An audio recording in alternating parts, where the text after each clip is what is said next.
Hello students, मैं अजीज़ बोहरा आप सभी का अपना वाला यूट्यूब चैनल में स्वागत करता हूं। इस वीडियो से यूट्यूब से मेरी जो भी अर्निंग होगी या जो अर्निंग हो रही है उसका 10% गरीब बच्चों को फ्री एजुकेशन प्रोवाइड करने में किया जाएगा, तो सपोर्ट करते रहिए। तो आज हम 11th class physics chapter number 11 thermal properties of matter का NCERT की टेक्स्ट बुक में गिवन एग्जाम्पल नंबर 11.1 सॉल्व करेंगे। इस एग्जाम्पल को मैं बहुत ही अच्छे से बहुत ही ईजी वे में एक्सप्लेन करने वाला हूँ, इसलिए इस वीडियो को पूरा देखिएगा। और अगर अभी तक आप लोगों ने हमारे चैनल को सब्सक्राइब नहीं किया है तो चैनल को सब्सक्राइब कर लीजिए, बेल आइकन को भी प्रेस कर दीजिएगा ताकि नए वीडियोस की नोटिफिकेशन आपको समय पर मिलते रहे।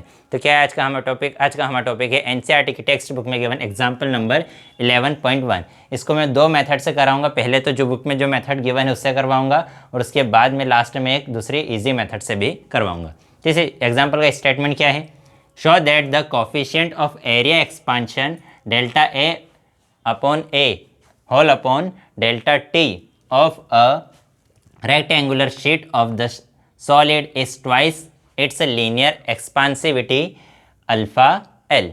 हमें ये बताना है कि जो एरिया एक्सपांशन है वो लीनियर एक्सपांशन के 2 टाइम्स के इक्वल होता है। मतलब हमें ये प्रूफ करना है कि alpha A is equal to होता है 2 टाइम्स ऑफ अल्फ़ा वी। ये हमें प्रूफ करना है। ये प्रूफ करने से पहले हमें पता होना चाहिए, हमने इसके पहले वाले थर्मल एक्सपांशन वाले टॉपिक में पढ़ा है। अगर आपने वो वीडियो नहीं देखी तो आप यूट्यूब पर सर्च कर सकते हैं थर्मल एक्सपांशन अपना वाला अजीज़ बोहरा।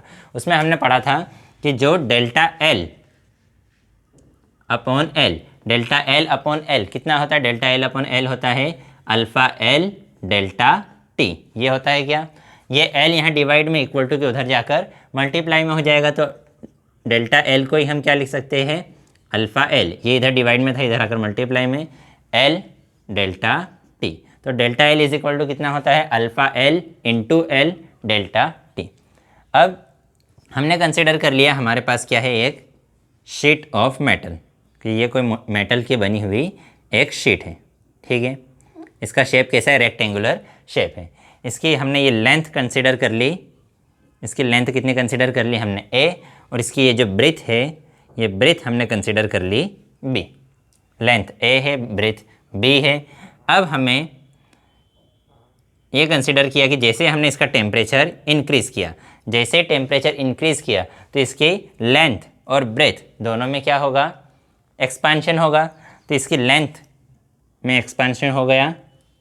ठीक है, कितना एक्सपांशन हुआ, इसकी लेंथ में एक्सपांशन हुआ डेल्टा ए, और इसकी ब्रेथ में भी एक्सपांशन हुआ।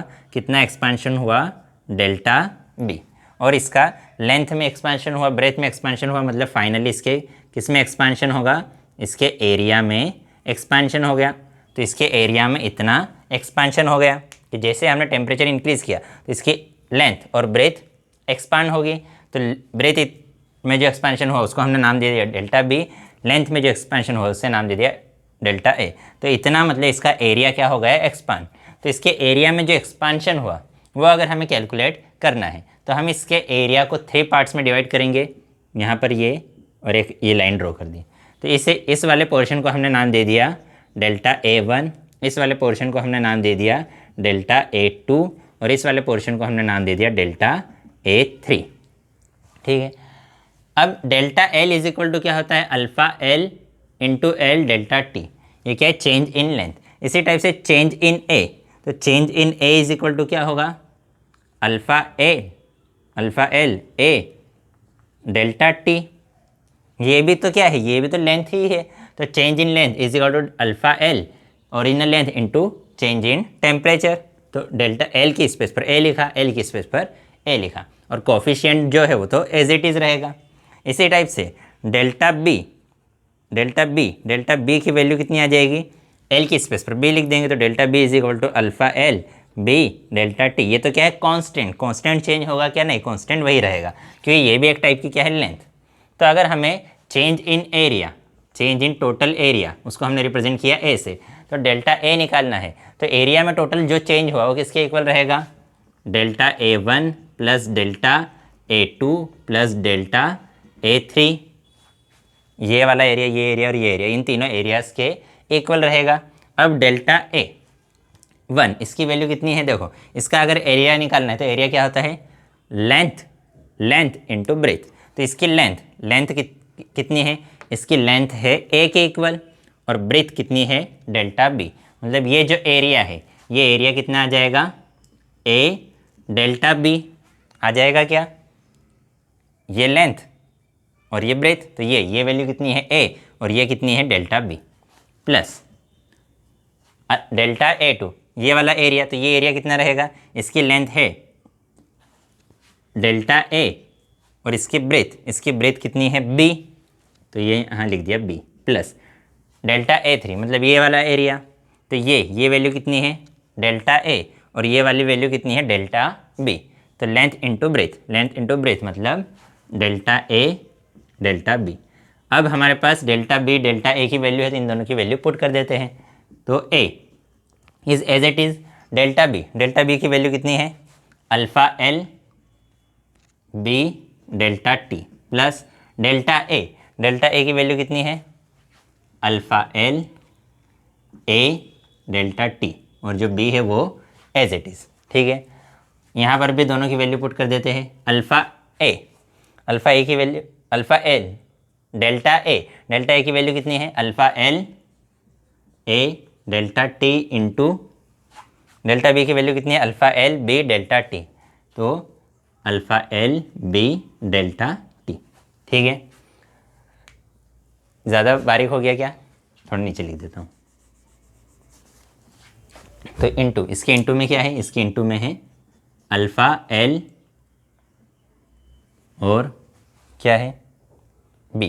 ठीक है, ये ए है, ये ए यहाँ बी डेल्टा टी, तो देखो ये है A B alpha L delta T, यहाँ भी क्या है A B alpha L delta T, multiply में आगे पीछे लिखो, कोई फ़र्क पड़ता है क्या, कोई फ़र्क नहीं पड़ेगा, तो इसी को ये 1 और ये 1 तो कितना हो जाएगा 2 A B alpha L delta T हो जाएगा क्या, यहाँ ए यहाँ अल्फ़ा एल यहाँ बी यहाँ डेल्टा टी, तो ये दोनों सेम है, तो ये 1 और ये 1 कितना हो जाएगा 2 A B alpha L delta T, आगे पीछे लिखने से कोई फ़र्क नहीं पड़ेगा। यहाँ पर हमारे पास क्या है plus alpha L into alpha L A B, ये ए और ये बी डेल्टा टी। ठीक है, ए यहाँ भी है, यहाँ पर भी है, बी यहाँ भी है, बी यहाँ भी है, अल्फ़ा एल यहाँ भी है, अल्फ़ा एल यहाँ पर भी है, डेल्टा टी यहाँ पर भी है, डेल्टा टी यहाँ पर भी है, तो इन सभी को हम निकाल लेंगे कॉमन, तो इसको कॉमन निकाला A B alpha L delta T को हमने कॉमन निकाला, तो यहाँ पर क्या बचा 2, तो यहाँ मैंने लिख दिया 2 प्लस यहाँ पर क्या बचा, यहाँ पर बचा अल्फ़ा एल, एक अल्फ़ा एल तो बाहर निकल गया, एक अल्फ़ा एल बच गया, एक डेल्टा टी बाहर निकल गया, एक डेल्टा टी बच गया, तो अल्फ़ा एल डेल्टा टी, एक इसकी वैल्यू है डेल्टा ए की वैल्यू।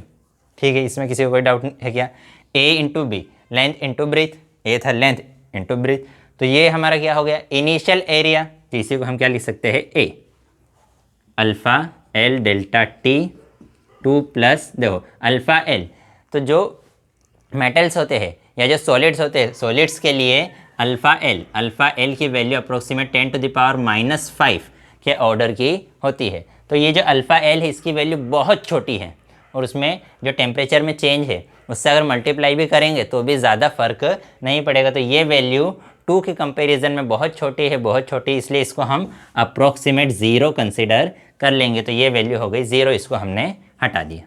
ठीक है, और इधर क्या चल रहा है हमारा, इधर चल रहा है डेल्टा ए, तो डेल्टा ए ये ए यहाँ पर मल्टीप्लाई में इक्वल टू किधर आकर डिवाइड में हो जाएगा 1/, ये टी यहाँ पर मल्टीप्लाई में इक्वल टू के इधर आकर डिवाइड में हो जाएगा, delta T is equal to यहाँ पर क्या बचा, ये 2 बचा और ये क्या बचा अल्फ़ा एल, तो डेल्टा ए अपॉन ए इंटू 1 डेल्टा टी, यही तो क्या है हमारा, यही है area coefficient of area expansion, तो इसी की स्पेस पर हम लिख सकते हैं अल्फ़ा ए, तो alpha A is equal to कितना आ गया 2 अल्फ़ा एल, तो हमने प्रूव कर दिया कि coefficient of area expansion is equal to 2 times of coefficient of linear expansion. यहाँ पर ये क्वेश्चन हमारा फिनिश होता है, ये फर्स्ट मेथड। अब अगर आप सेकंड मेथड को भी देखना चाहते हैं तो सेकंड मेथड से भी मैं सॉल्व करके बता देता हूँ। तो सेकंड मेथड में क्या होगा, यहाँ पर हमने रेक्टेंगल लिया था, सेकंड मेथड में हम रेक्टेंगल ना लेते हुए स्क्वायर लेंगे। क्या लेंगे, स्क्वायर।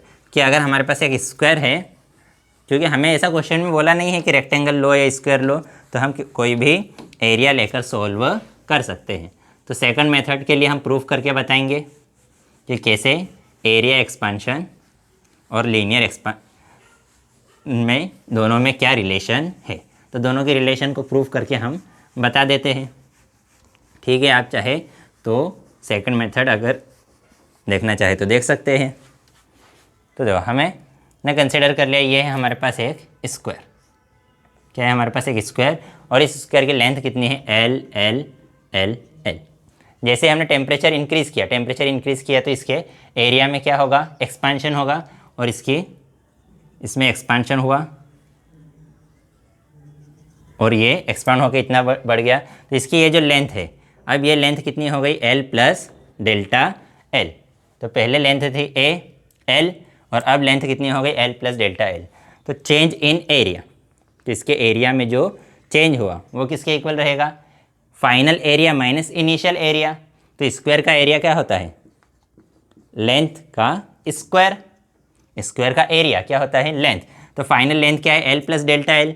तो फाइनल लेंथ का मैंने कर दिया स्क्वायर, माइनस इनिशियल लेंथ क्या थी, एल। तो इनिशियल एरिया क्या हो जाएगा, लेंथ का स्क्वायर। तो चेंज इन एरिया, तो final area minus initial area किसके इक्वल रहेगा, चेंज इन एरिया। यहाँ पर इसे सॉल्व कर लेते हैं। तो A plus B whole square का फॉर्मूला क्या होता है, बोलो जल्दी से, A square plus B square plus 2ab। इसको आगे पीछे भी लिखेंगे तो कोई फ़र्क नहीं पड़ेगा। तो फर्स्ट का स्क्वायर प्लस सेकंड का square plus 2 into first into second minus L square से एल स्क्वायर कैंसर।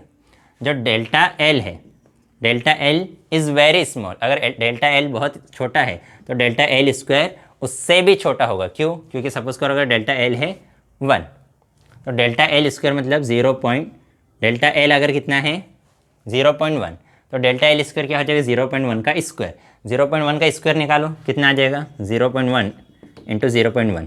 तो 1 को 1 से मल्टीप्लाई करेंगे 1 को 0 से मल्टीप्लाई करेंगे 0 को इन दोनों से मल्टीप्लाई कर देंगे 0 तो 1 0 0 1 और 2 डिजिट्स के बाद पॉइंट है, तो 1 और 2 डिजिट्स के बाद लगा दिया पॉइंट। तो देखो स्क्वायर कितना आ गया, वैल्यू थे 0.1 और स्क्वायर और भी छोटा आ गया 0.01। तो छोटी वैल्यू का स्क्वायर और भी छोटा हो जाता है। तो ये जो स्क्वायर है ये वैल्यू बहुत छोटी है, इसलिए इसको हम अप्रॉक्सीमेट 0 कंसिडर कर सकते हैं। तो delta A is equal to कितना आ गया, अप्रॉक्सीमेट हमारे इक्वल आ जाएगा 2l डेल्टा एल। अब यहाँ पर हम l से मल्टीप्लाई और अगर l से डिवाइड कर दे तो कोई फ़र्क पड़ेगा क्या, नहीं पड़ेगा। नेक्स्ट स्टेप क्या आ जाएगी, delta A is equal to approximate equal to है, ठीक है, 2 as it is l into L कितना हो जाएगा, एल स्क्वायर। फिर यहाँ पर delta L upon L as it is. अब हमें पता है, क्या पता है, डेल्टा एल अपॉन एल किसके इक्वल होता है, वो इक्वल होता है अल्फ़ा एल डेल्टा टी के इक्वल। तो यहाँ पर डेल्टा एल अपॉन एल की स्पेस पर क्या लिख देंगे, अल्फ़ा एल डेल्टा टी। तो ये इक्वेशन क्या बन जाएगी, alpha A is equal to 2l square मतलब हमारा क्या है, एरिया। तो एल स्क्वायर की स्पेस पर हम क्या लिख देते हैं, इनिशियल एरिया को हम रिप्रेजेंट करेंगे ए से। डेल्टा एल अपॉन एल किसके इक्वल है, अल्फ़ा एल डेल्टा टी। ये ए यहाँ मल्टीप्लाई में इक्वल टू किधर आकर डिवाइड में हो जाएगा, तो डेल्टा ए अपॉन ए। डेल्टा टी यहाँ मल्टीप्लाई में इक्वल टू किधर आकर डिवाइड में हो जाएगा। इसके मल्टीप्लाई में 1 लिखे तो कोई फ़र्क पड़ेगा क्या, नहीं पड़ेगा। तो ये इधर मल्टीप्लाई में था, इधर आकर 1 के डिवाइड में, इज इक्वल टू 2। और ये क्या है, अल्फ़ा एल। यही क्या है, delta A upon A into 1 upon delta T. यही क्या है हमारा कोफिशिएंट ऑफ एरिया एक्सपांशन, इसी को हम लिख सकते हैं अल्फ़ा ए। तो alpha A is equal to क्या आ गया, 2 अल्फ़ा एल, अप्रोक्सीमेट इक्वल है, ठीक है। ये तो ये हमें प्रूव करना था, तो हमने ये सेकंड मेथड से भी प्रूव कर दिया। आप चाहे तो इसका भी स्क्रीनशॉट ले सकते हैं। तो आज की वीडियो में इतना ही। नेक्स्ट वीडियो में हम नेक्स्ट टॉपिक पढ़ेंगे। अगर वीडियो पसंद आई हो तो लाइक कीजिएगा, अपने दोस्तों के साथ भी शेयर ज़रूर कर दीजिएगा। अगर पसंद ना आई हो तो डिसलाइक कर दीजिएगा। अगर इस वीडियो से रिलेटेड आपको कोई डाउट हो तो डाउट कमेंट में आप हमसे पूछ सकते हैं। कोई सजेशन हो तो वो भी कमेंट कर सकते हैं। बाय।